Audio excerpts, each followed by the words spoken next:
Cyborg.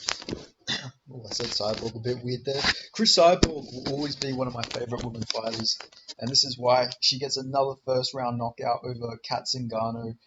Fucking dominating performance.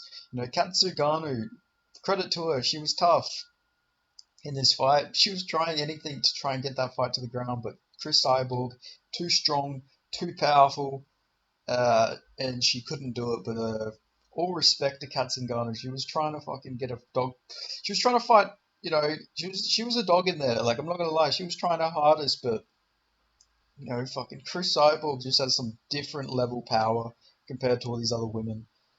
Like I don't know, I feel like with Amanda Nunes retiring, I don't know if there's a woman you can find who's going to be able to fucking stand toe to toe with Chris Cyborg. She's so powerful. Even in a rematch, I think she could probably beat Amanda Nunes if she wasn't retired. Like Chris Cyborg is that good. She's powerful. She's a fucking destructive force. Like there's a video of her like beating the shit out of Michael Bisping. Obviously, Bisping would beat her if he was like swinging back, but she was landing some fucking powerful shots on him. Like she uh she could go toe to toe with some fucking men, but you know obviously most men would beat her, but actually she's probably the exception though, because she fucking punches like a dude. Uh, Not to disrespect her, but she does fight like a man. But yeah, Chris Cyborg very fucking scary. Zingano goes in for takedowns, just gets fucking thrown to the mat like a rag doll. Gets ground and pounded out. Takes some massive power shots to the face. And she didn't get like chinned by the first shot, but she just sort of turtled up a little bit.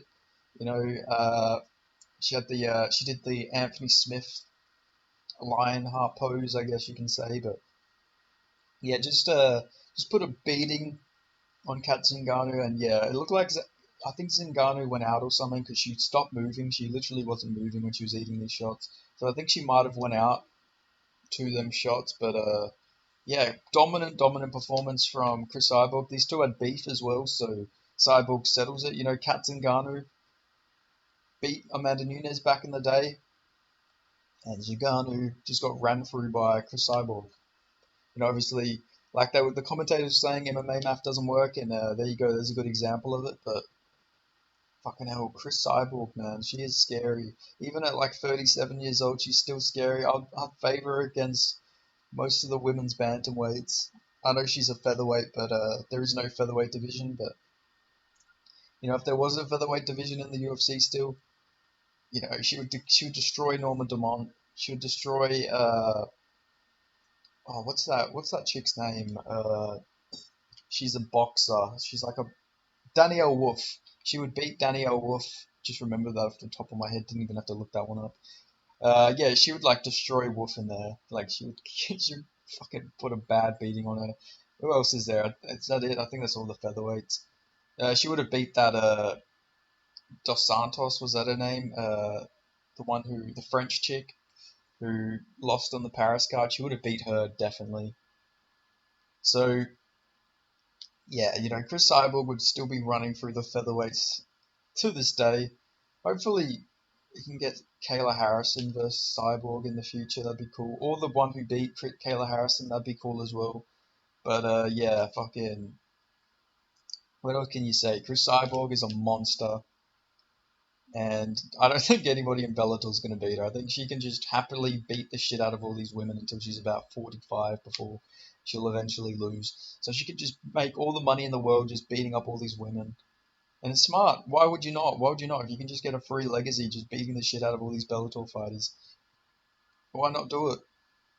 Like, honestly, nobody's going to give her a challenge at featherweight, I don't think. Maybe I've jinxed it now and someone's just going to go in there and one punch Cyborg, but I don't think it's going to happen, man. I don't think anyone can beat Cyborg in Bellator. You're going to have to bring in the big guns. Maybe you can do Gabby Garcia versus Cyborg in like a catchweight bout. But even then, I think Cyborg would beat the shit out of Gabby Garcia. So I guess we'll see what happens, eh? But yeah, I don't think anybody's beating her. But yeah, great performance from Chris Cyborg. Bellator 300. The fight before this wasn't the greatest. Lena May McFarlane was a bit injured. You know, she hurt her leg or something. But yeah, well, not a good fight. They were friends as well, her and Liz Camuche. So obviously didn't look like either had that killer instinct in that fight. But yeah, it is what it is. But the prelims were really good. I catched up on some of them. Obviously, I was watching the UFC card, but some of the Bellator prelims, some really good fights on there. So yeah, looking forward to Usman Nurmagomedov versus Brett Primus. That should be a good one. But yeah, that's all I got to say about that. So yeah, if you made it this far into the video, make sure you give it a like. Let me know your thoughts in the comments below on Chris Cyborg's performance, and if you're not already, subscribe, and I'll see you guys in the next video. Thank you.